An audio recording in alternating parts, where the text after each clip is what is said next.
Here we go. Okay, You ready? I am ready, as I'm going to get. What is your favorite aquatic animal and why? That is such a Unitarian question. Wow, I would say the whale, because it's so documented how intelligent they are and how much they bond with one another, that whales actually mourn the loss of their mates and companions, and that they actually help each other out and rescue each other. And not only that, they help out other species, including humans sometimes, and that's been well documented. So perhaps we can learn something about interconnectedness from their sense of interconnectedness. I would say, similarly, the dolphin. Is First UU fully staffed at the moment? No. We did not plant that, I'm just saying. No, that was a legitimate question, and no, you are not. And we are struggling to staff people at appropriate salary levels as well as appropriate numbers of staff. Agreed.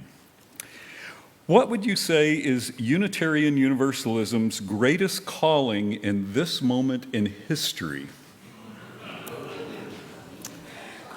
That one is pretty easy. We have passed all the markers according to academic scholars who study political movements, and we are currently living in an authoritarian government. We meet all of those characteristics, and we are well on the way to fascism. So I would say our greatest calling right now is speaking up against fascism and keeping on with all the good work we do.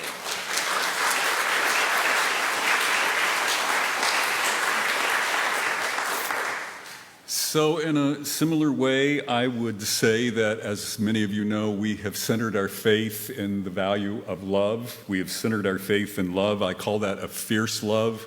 And I think right now that fierce love is calling us more than ever to our anti-racism, anti-oppression, and multicultural work, because I think that racism and oppression and anti-multiculturalism are the tools of fascism right now.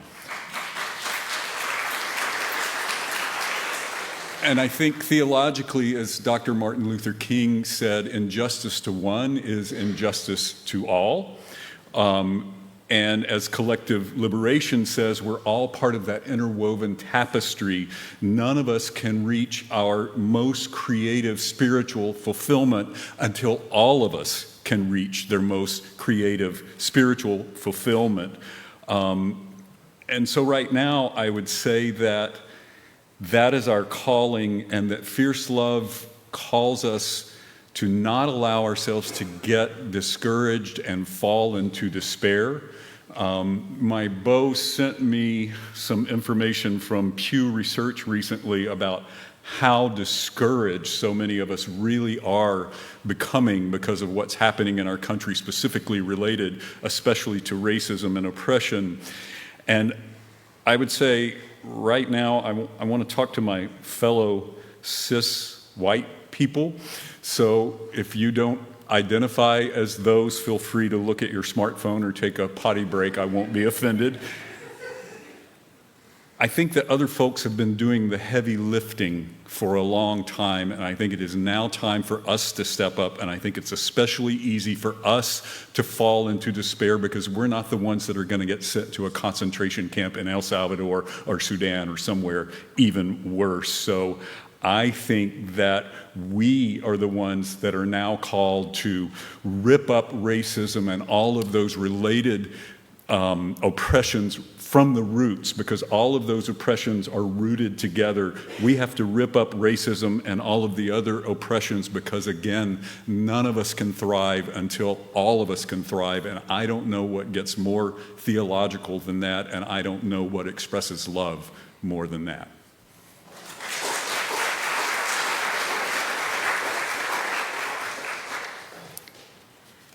Does sin exist in Unitarian Universalism? Yes, not recycling, not including vegan and other options during meals. I actually want to talk about this a little bit, I think, later possibly. But I do think that we as Unitarian Universalists do have to develop a theology of evil, because we have to recognize that evil is happening in our world in order to combat that evil. So those of you who were here last week will remember that I talked about seeing sin as injustice or sin as cruelty out there in the world instead of internalized and shameful within ourselves. I still hold to that, and I would say that within Unitarian Universalism, injustice certainly exists, because as long as we've been working on anti-racism, anti-oppression related things, from abolition all the way through history, Selma, everything else, we're still not there, and we're still working on it, and we still have a lot more to do. Is it my turn to ask a question? Yes. Okay. Yes, it is. What is a very inspiring moment in UU history? This one's really hard to choose, only one. I think I'll say, because we're already kind of on the topic anyway, I'll say the teach-ins that happened about 8-ish years ago, getting close to a decade. Those of you who are newer to Unitarian Universalism may not be familiar with this history, but we had a program where all of the congregations throughout the country were invited to have teach-ins on white supremacy pretty much at the same time. And a lot of what we did was look at the work of Tima Okun and Kenny Jones, and start talking about dismantling a culture of white supremacy. And I feel like that was a major shift for myself, but also for all of us as a faith tradition. I think for a long time we had looked at racism as something out there to combat and fight against. And then with these teach-ins, we started to understand better the work that we have to do internal to ourselves as individuals, as well as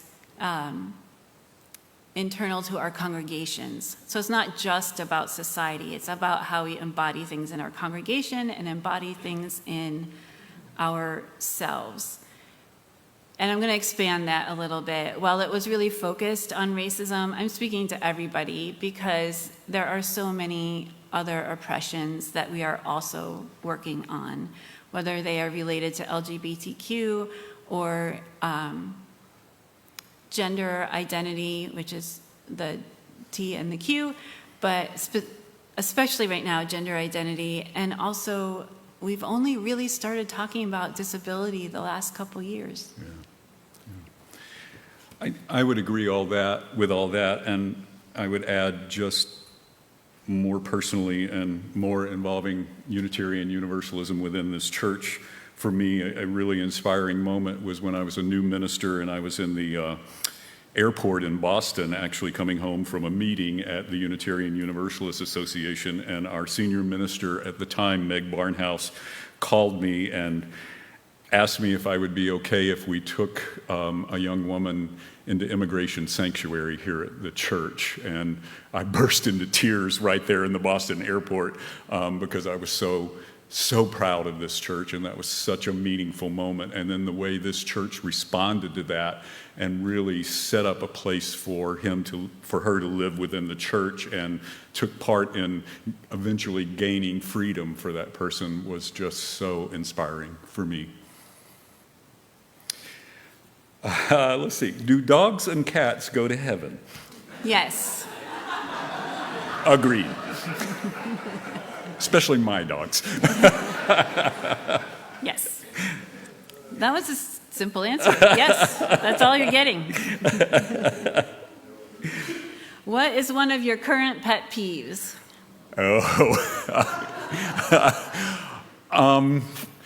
Right now, it is when people look at our current political situation and say something like, "This is not who we are as a country."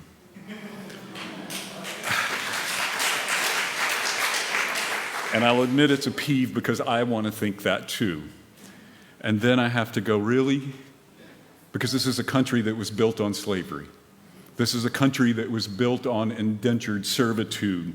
And then after that, a continuation of working conditions that looked a lot like indentured servitude. It's a country that continued Jim Crow laws, had broken promises after the Civil War, segregation, I could go on, lynching. White people used to pack a picnic basket and take their children to lynchings and hold them on their shoulders so they could see better. This is a country that didn't give women the vote for years and years and years, that even more recently didn't let women own credit cards or property.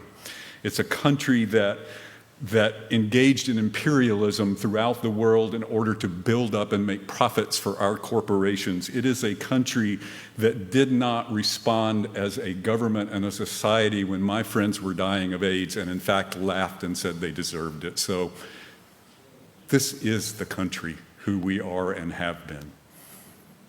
It is.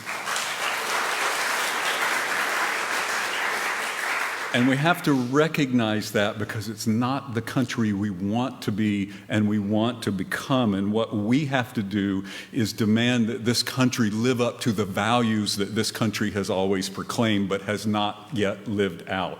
And in order to do that, I want to challenge a couple of almost theologies of progressive religion.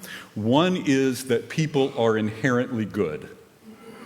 I think we have to challenge that. It goes back to the question about sin. I think people have inherent worthiness, but whether we behave in ways that are helpful and good as regards others or harmful and sinful as regards others depends on the work that we do within ourselves to answer that call of love, and depends on the education and cultural environment we create for everyone. So we cannot assume that we will automatically do good, because that's not true.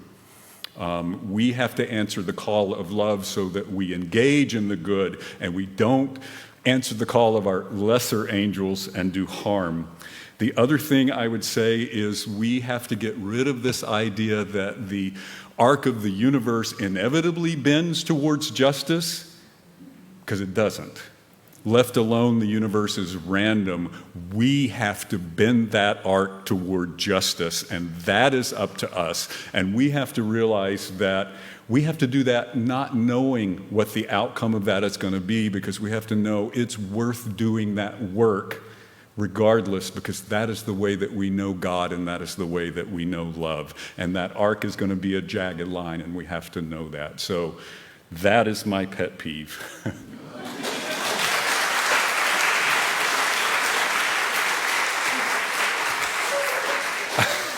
So there, Theodore Parker.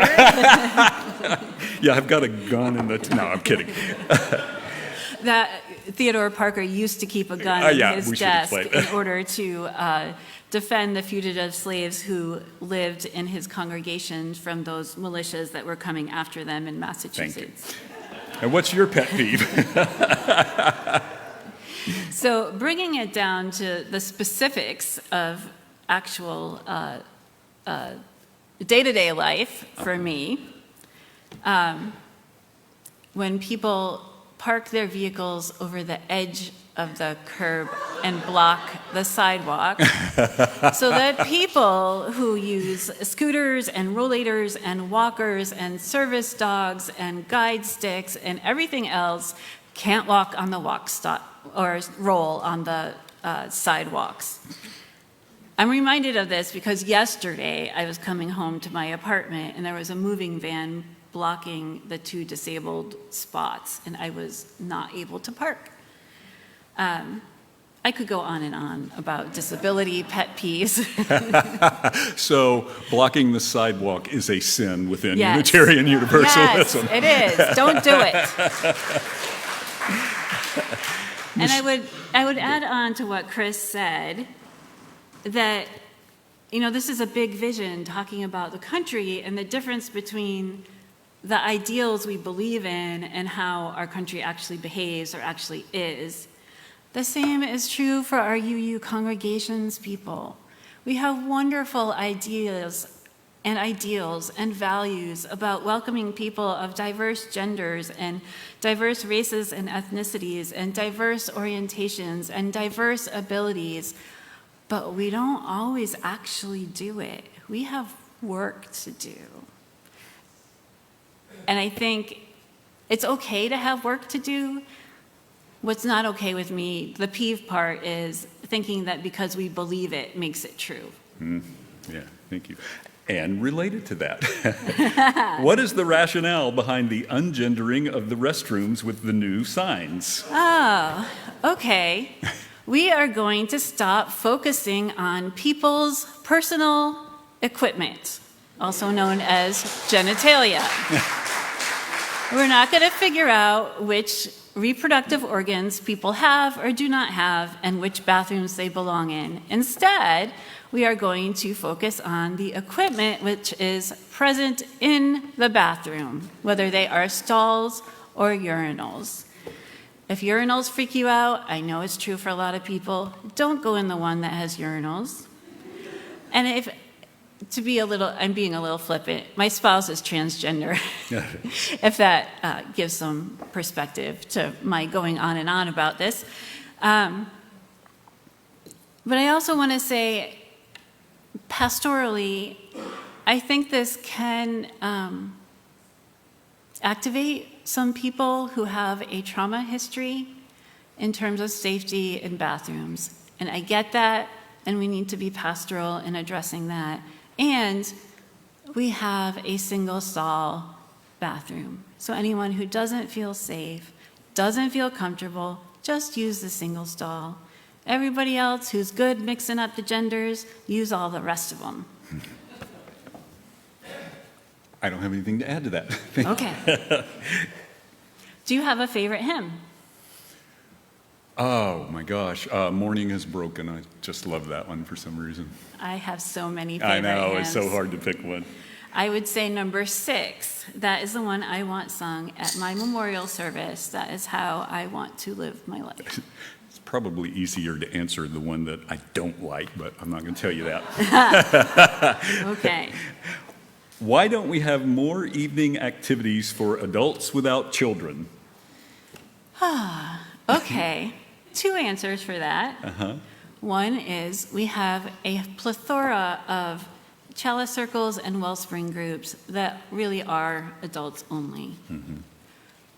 Yes, it's important to have some adults only type things.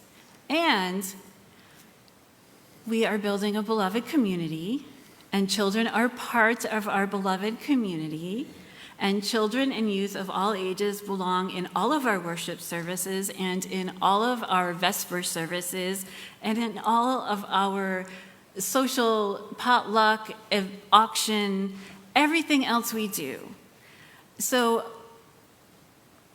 we need to really think about, are we separating ourselves out as adults because there's some kind of intellectual discourse we're having that would be above their heads and they'd be bored to tears or might not be quite appropriate to their little ears? Or are we kind of going in that direction of children are a bother, they should be seen but not heard? So we need to really think about that before we talk about whether and when we should have adults-only spacing. And we are understaffed. We are understaffed, and one of the areas that we need more help with is adult RE. So what we have been doing is putting a lot of stuff out in our newsletters that has to do with getting involved with adult RE, adult faith development, either through DRUM, which is the people of color, BIPOC group, or Southern Region, or UUA activities where you can join in online and meet UUs from other congregations who are adults.